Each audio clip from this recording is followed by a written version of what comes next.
हौसला हो तो क्या नहीं पाया जा सकता। इंसान में सच्ची प्रतिभा होनी चाहिए, बस फिर कोई भी कठिनाई उसका रास्ता या उसके बुलंद हौसलों को मात नहीं दे सकती। यहाँ हम बात कर रहे हैं एक ऐसे शख्स की जिसने अपने जज्बे को कायम रखा और अपनी मंजिल को पाने का रास्ता बनाया और उसे हासिल भी किया। श्रीकांत बोला, जो बचपन से ही ब्लाइंड हैं, आज 50 करोड़ रुपए की consumer food packaging company Bollant industries के सीईओ के पद पर नियुक्त हैं। उन्होंने यह कंज्यूमर फूड पैकेजिंग कंपनी बनाकर कई लोगों के लिए एक मिसाल कायम की है। हैदराबाद के श्रीकांत बोला का बचपन कई कठिनाइयों से गुजरा। उनके परिवार की मासिक आय लगभग 1600 रुपए थी। आपको ये जानकर हैरत होगी कि जब श्रीकांत का जन्म हुआ तो उनके कुछ रिश्तेदारों और पड़ोसियों ने श्रीकांत के माता पिता को उनके पैदा होते ही उन्हें मार देने को कहा था। लेकिन श्रीकांत की किस्मत में कुछ और ही था।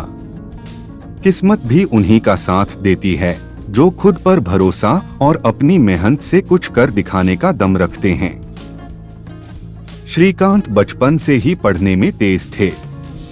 परिवार की आर्थिक स्थिति ठीक न होने के बावजूद श्रीकांत ने 10वीं अच्छे अंकों से उत्तीर्ण की। उनकी मुश्किलें यहीं खत्म नहीं हुई। वह 10वीं के बाद साइंस पढ़ना चाहते थे, लेकिन उनके ब्लाइंड होने के कारण उन्हें इसकी इजाजत नहीं मिली। श्रीकांत भी कहां हार मानने वालों में से थे।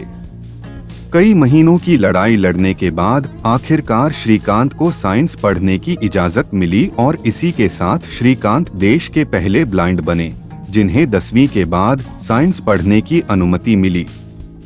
इसके बाद श्रीकांत ने दोबारा पीछे मुड़कर नहीं देखा। श्रीकांत को अपनी स्कूली पढ़ाई पूरी करते ही अमेरिका के मैसाचुसेट्स प्रौद्योगिकी संस्थान मिट में प्रवेश मिला। इसी के साथ ही श्रीकांत देश के पहले ऐसे ब्लाइंड स्टूडेंट बने जिन्होंने मिट से शिक्षा प्राप्त की। अमेरिका से अपनी शिक्षा लेने के बाद श्रीकांत ने हैदराबाद में अपनी कंपनी की शुरुआत की। श्रीकांत ने लोगों के खाने पीने के सामान की पैकिंग के लिए कंज्यूमर फूड पैकेजिंग कंपनी का गठन किया। इस कंपनी की शुरुआत श्रीकांत ने 8 लोगों की एक टीम से की।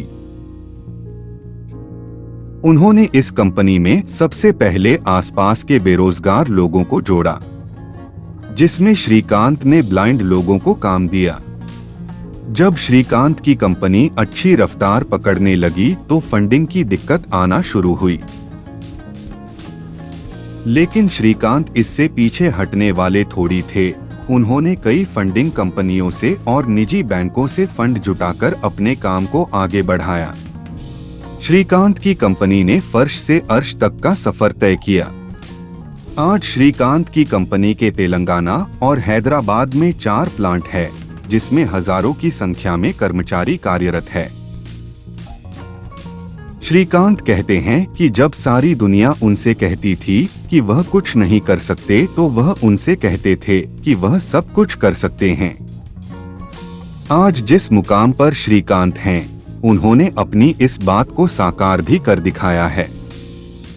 श्रीकांत कहते हैं कि अगर आपको अपनी जिंदगी की जंग जीतनी है तो सबसे बुरे समय में धैर्य बनाकर रखने से सफलता जरूर मिलेगी।